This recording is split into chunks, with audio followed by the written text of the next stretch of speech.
Welcome in to the Buffett's Buffet podcast, Hampton Apartments version. It's a hot Friday. It's still hot. And yes, I may not be driving, but I am drinking behind the wheel. It's a good summer beer, good old Stella. They are not a sponsor, unfortunately. That'd be so great. But today the Cardinals made a big move. We'll discuss that. Maybe they can help their ailing offense. I'm getting ready to watch another Christopher Nolan movie with the kid tonight. In other words, other than that, it's just hot. This is the kind of heat that just takes over like almost every aspect of your life, unless you're in a pool all day or in front of a fan, which unfortunately I am not. I mean, not directly in front of a fan all the time, but we'll get some ramblings out of here. We'll get this and that. I got laundry going. I got a kid battling the universe on the Xbox in the apartment. He's got the headset on. He's got the pizza in his lap. He's got the Sour Patch Kids on his side. He's got a cat on his other side. The dude is locked and loaded. So we're going to be interacting as soon as he's done with that. I kind of just let the kid be the kid instead of going, hey, let's have a conversation about life. I don't do that unless I really feel that he needs to talk. Other words, you don't need to push kids. You just kind of let them be. They're dealing with their own shit just like we are. It's just a different level of shit. It's like they're still on that lower lobby, first floor area while we're getting close to that penthouse of what the fuck. Anyway, Cardinals, who are hanging in there as they beat the Phillies in the series this week, but they also just lost to the Cubs today at Wrigley. How you can score no runs at Wrigley Field is kind of a head scratcher. They lost 3-0 on one swing of the bat by the Cubs. And Matthew Liberatore, who has been pitching kind of like crap, pitched really well, but he didn't get any run support. And the starting pitcher, you can be an ace, and if you guys don't score runs for you, you're not going to be doing much, and your team's not going to win much, obviously. So they called up 23-year-old Joshua Baez. To everybody who's kind of a baseball fan, maybe not a baseball fan, and like, who is that? Is that my neighbor?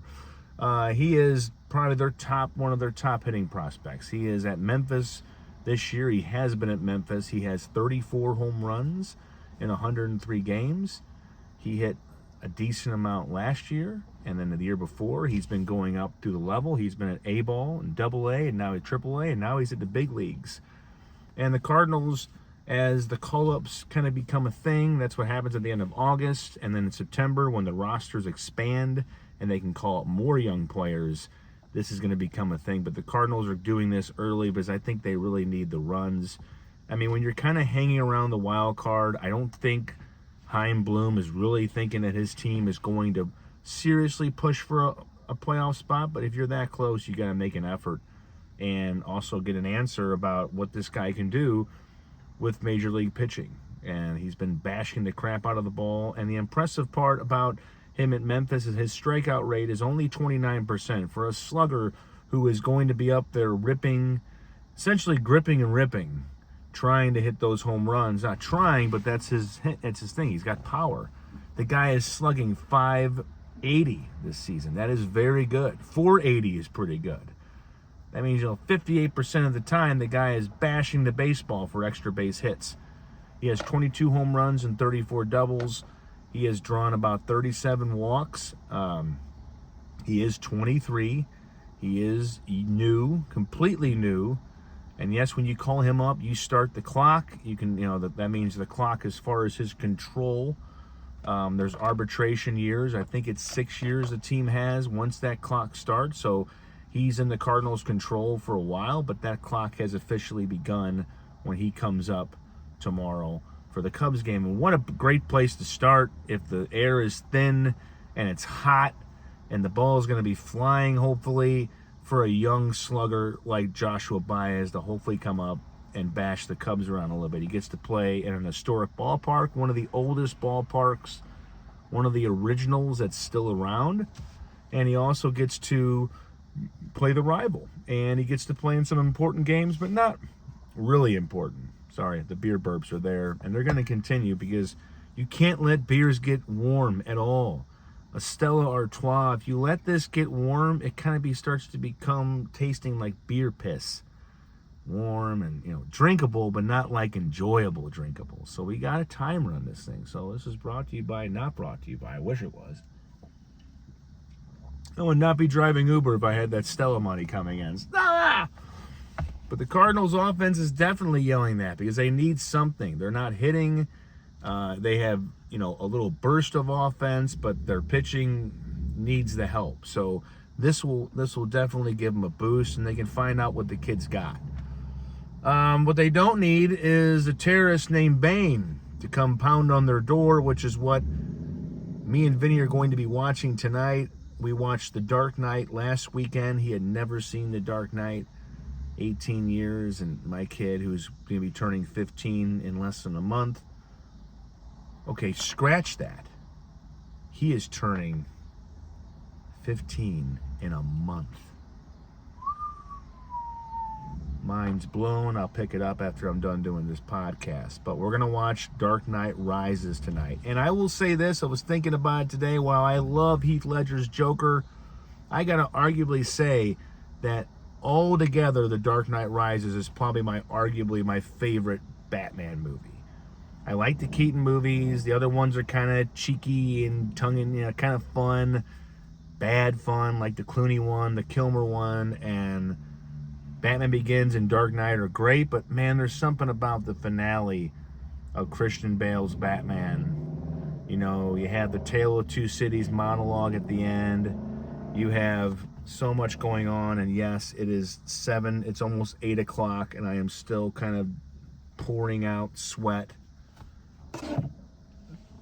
now at the thought of Bane coming to kick my ass. But Tom Hardy played the crap out of Bane. It was coming after Heath Ledger's Oscar-winning post-death win as the Joker, so there was a lot of, he had some big shoes to fill, and I think he filled them pretty well. Not bad for a very short guy playing a very tall comic book villain.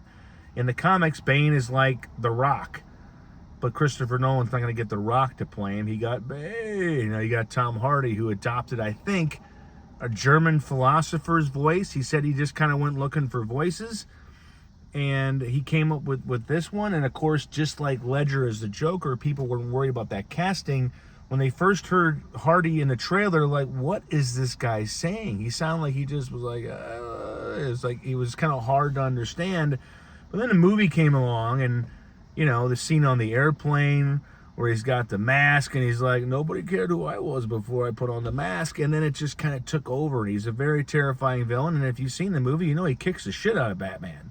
And for people, even a grown man, when I watched that, it was 14 years ago it came out, it was jarring to watch Batman just get his ass whooped. But it's a Rocky-style story. The older, been out of practice Batman, it's 8 years since Dark Knight, and he takes on a guy he shouldn't have taken on.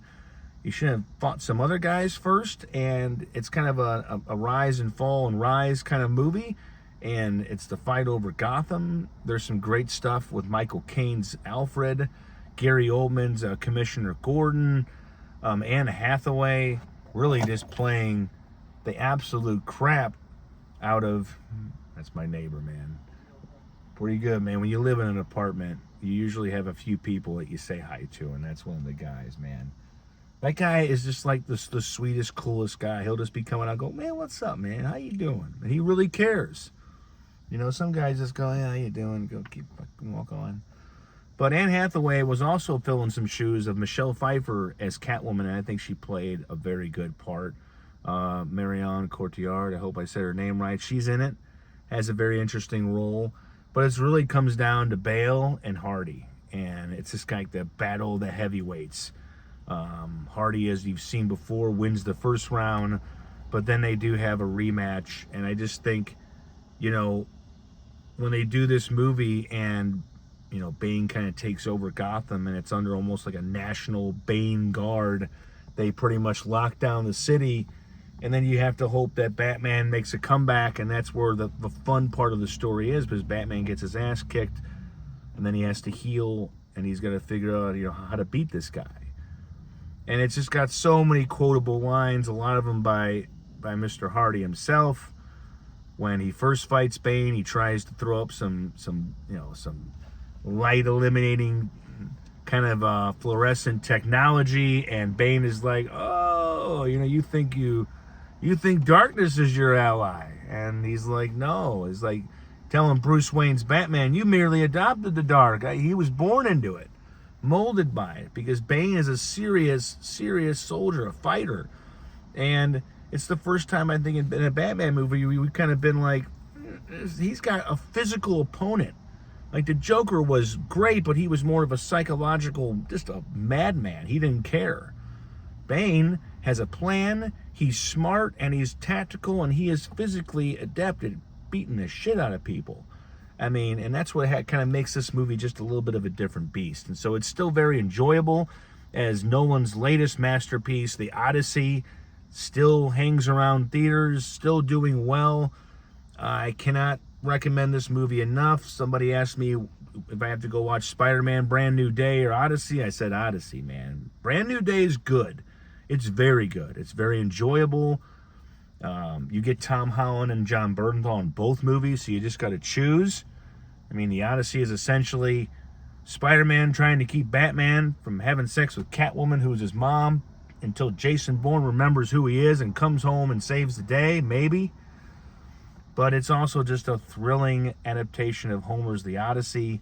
Matt Damon just is terrific. Everybody in the movie is great. Even Robert Pattinson, you just want to choke the entire time.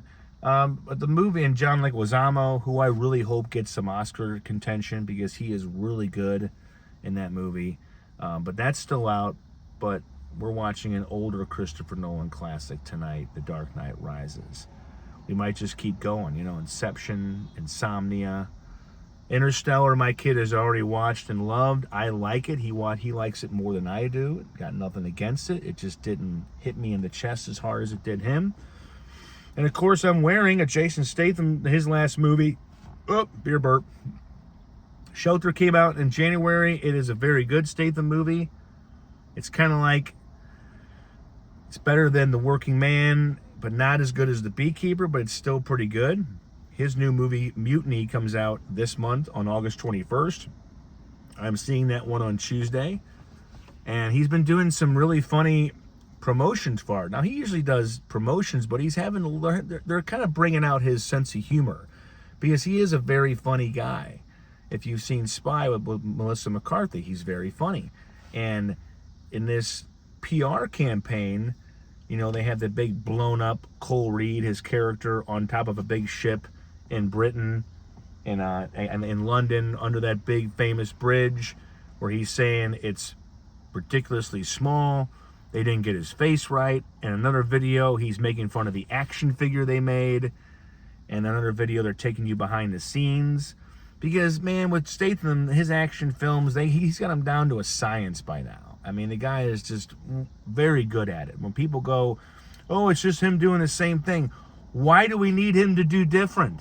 You don't need Statham to try to play a Daniel Day-Lewis or Leonardo DiCaprio role. We don't want that. We don't want Statham putting on some prosthetic and being like, we want him kicking the shit out of bad guys. In this one, he climbs on a ship where humans are being trafficked. Man, if they've not watched recent movies of his, you don't mess with poor, undercared for, especially being trafficked people. If Statham is around, he's going to climb up on that ship like a little British dart and kill everybody. And that's all we need. It's an hour and 35 minutes. It's a movie that isn't going to waste your time. If that was 3 hours like The Odyssey, we would just be worn out. We would need a steak and an energy drink and maybe a blanket by the end of it. This is an hour and 35 minutes. He's gonna, that's it. And that's what we want. We want Statham to do that. It's like saying, Ryan Reynolds, don't be funny. No, I want Ryan Reynolds to be funny. Actors don't have to stretch. Everybody's like, oh, we need them. No, we don't. If you're good at something, you don't have to stretch if you don't want to. Did we ever want Arnold to stretch? No, we wanted him to put on one outfit, smoke a cigar, and kick all the bad guys' ass. The same thing with Seagal and Van Damme and Stallone. You want them to win. And so I want to see Statham climb on that ship and in one outfit, without growing any facial hair, other than his classic shadow. Okay, he had a beard in this one, but in this one, he's just climbing on a ship and beating up bad guys. That's all we need. After a hot day in the warehouse, I don't need him to go be mopey and I'm trying to act differently than I usually do. No. Kick ass, Statham. Take names. And what is he playing? In another one-word movie, Mutiny. The next time, it's going to be a two-word movie. It's going to be called Uber Driver. And what is it about? Wait for it. An Uber driver who gets a bad ride in his car. He takes him to a destination. That guy does something terrible. Statham goes offline and goes back to that destination and kicks his ass. Give it to me. I mean, I'll take that. I don't need elaborate, complex Statham plots. I just need him to go into that mode, and that's it. That's all I need. So that comes out August 21st. Joshua Baez is up for the Cardinals.